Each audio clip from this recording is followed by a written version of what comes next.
Alright, it's JT here with INPHASE Car Audio, and we are about to unbox Alpine's new Status HDA-F60 4-channel amp. Let's open it up and see what we got.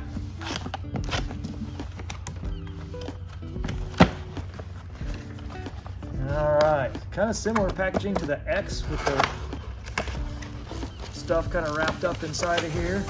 So you've got little plates, look all cool. Burst sheet on it.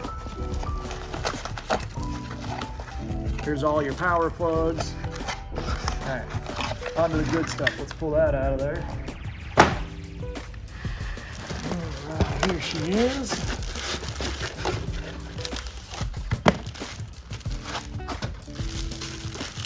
Take this plastic off of here. Alright, here is the beauty. Oh my God! Wow! She looks like, and then on the bottom, that's pretty much the same exact plugs as those X-style amps. So if you have an X-style amp, it might be an easy swap over. You might not have to unscrew any plugs. But yeah, there she is.